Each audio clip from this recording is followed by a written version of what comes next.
زمانہ الہاد و بے دینی کا ہے، اور وہ حدیث میں آیا ہے کہ ایک زمانہ وہ آئے گا کہ آدمی صبح کو مومن ہوگا اور شام کو کافر، اور شام کو مومن ہوگا صبح کو کافر.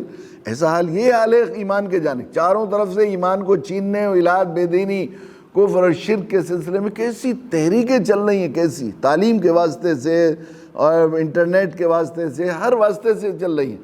تو اس وقت سب سے زیادہ فکر اپنی نسل کی کرنے کی، خیر خواہوں کے لیے جو ہوش مند ہیں، سب سے زیادہ اگر فکر کرنے کی بات ہے وہ یہ ہے کہ ہماری نسلیں اپنی نسلوں کے لیے اطمینان کر لیں کہ وہاں تعبدون من بعدی، میرے بعد کس کی پوجا کریں گے. اور بلا شبہ ہے بھی عقل کی بات، اس لیے کہ یہ دنیا عارضی ہے. ایمان مرنے کے بعد کی زندگی ابد الاباد کی زندگی ہے. وہاں کی نفع، وہاں کی نجات کا دار و مدار ایمان اور جو ہے توحید کامل پر ہے.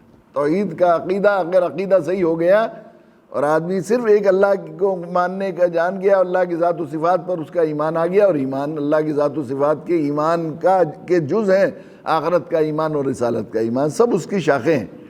تو اگر وہ آگے آدمی کو، تو پھر ہمیشہ ہمیشہ ابد الاباد کی جہنم سے بچ کے ابد الاباد کی جنت کا جو ہے حقدار ہو جائے گا. تو یہ دنیا عارضی ہے.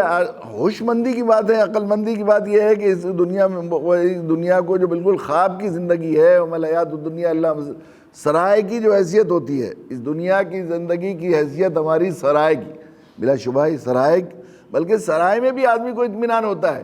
سرائے میں ہوٹل میں جاتا ہے تو آدمی وہاں کے مالک سے، مینیجر سے کہتا ہے 3 دن کے لیے کمرہ بک کرنا ہے، یا 2 دن کے لیے، 24 گھنٹے کے لیے. تو ایک ذرا سے گونا طبعی طور پر ایک اطمینان ہوتا ہے کہ بھئی 24 گھنٹے تو مجھے یہاں رکنا ہی ہے.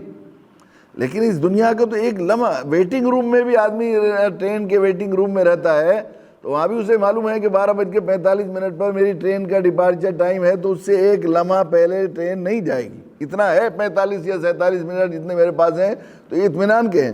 لیکن اس دنیا کا تو ایک لمحہ کا اطمینان نہیں ہے. جو آدمی یہاں کتنا ناپائیدار ہے، کچھ پتہ نہیں ہے. کتنے لوگ ہمارے ساتھ رہتے تھے پچھلے سال رمضان میں، اب وہ نہیں ہیں یہاں پر.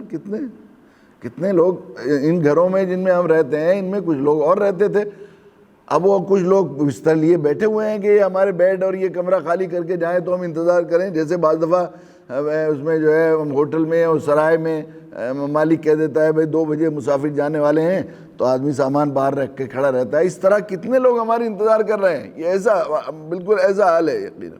وہاں مراد آباد میں مولانا مفتی عفان صاحب ایک مرتبہ شاید فرما رہے تھے کہ ظہر کی نماز میں اعلان ہوا ایک صاحب نے کہ میرے بھائی کا انتقال ہو گیا ہے، اور عصر میں نماز جنازہ ہوگی، ان کے لیے دعائے مغفرت کریں اور زیادہ سے زیادہ لوگ اس میں شریک ہوں.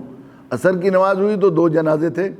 کسی نے پوچھا کہ یہ دوسرا جنازہ کس کا ہوا؟ کہ جس نے اعلان کیا اس کا جنازہ ہے، اور جاتے ہی انتقال ہو گیا، سوچا ساتھ کے ساتھ ہی تدفین ہو جائے.